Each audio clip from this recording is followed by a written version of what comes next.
Take a walk down by the sea, picking up. Hay debates que se dan por cerrados simplemente porque han sido legislados. Y la verdad es la verdad y no se consensúa.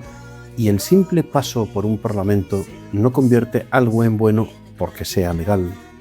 La historia demuestra que la ley positiva puede proteger la justicia o traicionarla. Puede reconocer la dignidad humana o administrarla según el clima ideológico de cada momento.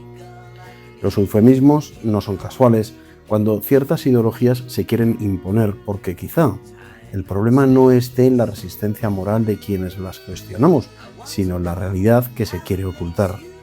Cuando, por no decir la palabra aborto, hablan de interrupción voluntaria del embarazo o cuando no se habla con claridad de quitar la vida humana a alguien, es decir, con la eutanasia, sino que dulcificamos el mensaje con la ayuda para morir o muerte digna. Y no, el debate sobre la vida no está cerrado, si acaso cancelado, porque la argumentación de fondo no es si es legal, sino si es justo. La posmodernidad cabalga en la contradicción de los derechos frente a la de obviar las responsabilidades personales, porque ningún derecho humano puede justificar la muerte de una vida inocente, ajena o propia. Si el derecho a vivir queda subordinado al deseo, al sufrimiento, a la utilidad o a la voluntad subjetiva, entonces todos los demás derechos quedan en entredicho. Las cosas no son ni aparecen de pronto. La famosa ventana de Overton viene trabajando desde hace décadas y a día de hoy el problema es antropológico. La cultura progresista lleva trabajando pertinazmente sobre la idea de relativizar al ser humano. La vida ya no vale por lo que es, sino por lo que produce, por lo que desea, por lo que siente o decide.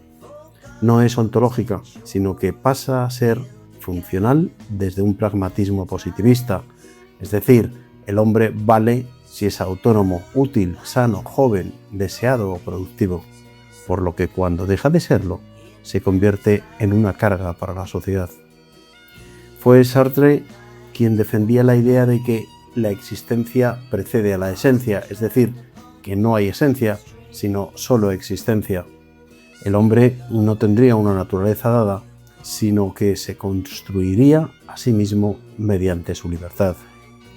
Esa fórmula expuesta en el existencialismo es un humanismo, terminó siendo una de las líneas de pensamiento de la modernidad subjetivista. Y de esos polvos tenemos todos los lodos de la autopercepción.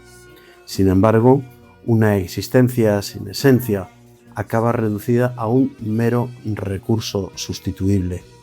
Si el hombre no es algo antes de decidir qué quiere ser, entonces puede ser redefinido, manipulado o eliminado cuando su existencia no guste al sistema hegemónico del momento.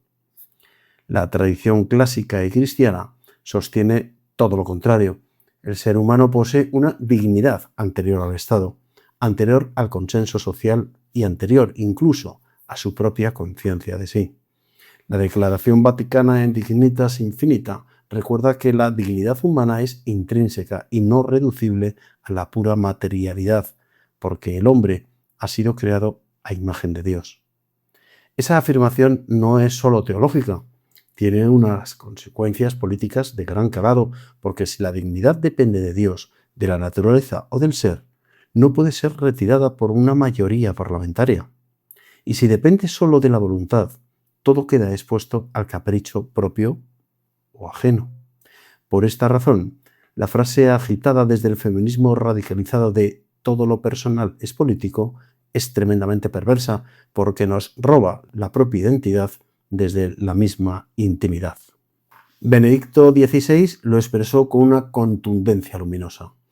Abro comillas, cuando se niega a Dios, se disuelve también la dignidad del hombre. Quien defiende a Dios, defiende al hombre. Y cierro comillas, y dicho de otro modo, para entendernos, matar al Creador termina por debilitar a la criatura, hasta incluso hacerla morir. Sin un origen que fundamente la vida humana, pierde sentido, pasa a ser materia disponible y deja de recibir la realidad como un don y comienza a tratarla como un mero proyecto de fabricación. A la crisis actual no hemos llegado hoy. La humanidad tiene ya recorrido un largo camino. Primero fue la fractura luterana con la ruptura religiosa de la unidad espiritual. Después llegó la Revolución Política Francesa. Más tarde, la Revolución Social Bolchevique. Después, la Revolución Cultural de Mayo del 68. Y hoy asistimos a la Revolución Antropológica, es decir, a la pretensión de que el hombre puede recrearse a sí mismo contra su naturaleza y a la evidencia misma. El cuerpo no es mi cuerpo y la ciencia una imposición ultra insoportable.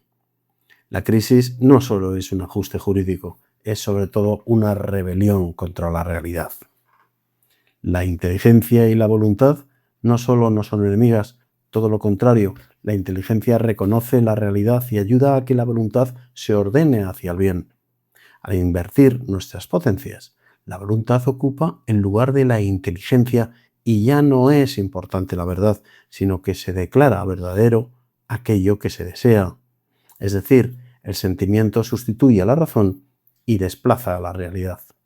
La libertad pierde la capacidad de discernimiento entre el bien y el mal, y la autopercepción se convierte en una dictadura amoral que impone el deseo, incluso hasta la muerte. Matan al no nacido y lo reconocen como un derecho reproductivo. Acaban con la vida de un enfermo y para sus ideólogos es algo compasivo. Y al negar el cuerpo biológico, lo llaman identidad.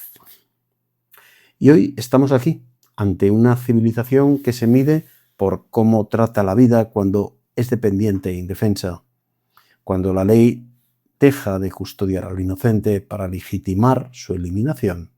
Quizás siga siendo ley, pero ha dejado de ser justicia.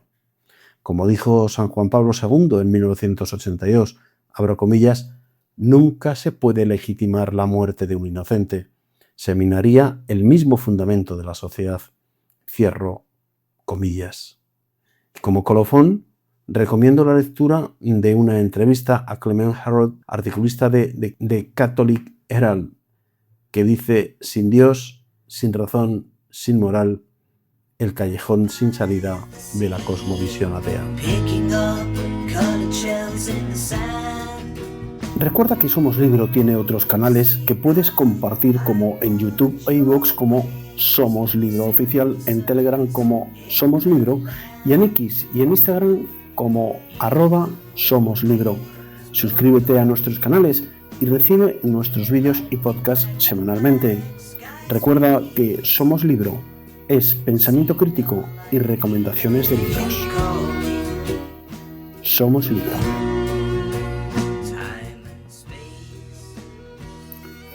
Os recomiendo estos 3 libros que profundizan especialmente desde distintas ópticas en este asunto del debate de la vida y de la muerte.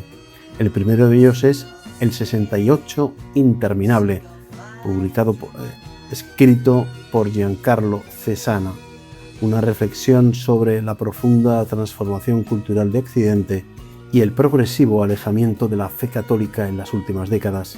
A partir de su experiencia y del impacto histórico de mayo del 68, analiza la ruptura con la tradición y sus consecuencias sociales, políticas y morales, muchas veces ignoradas.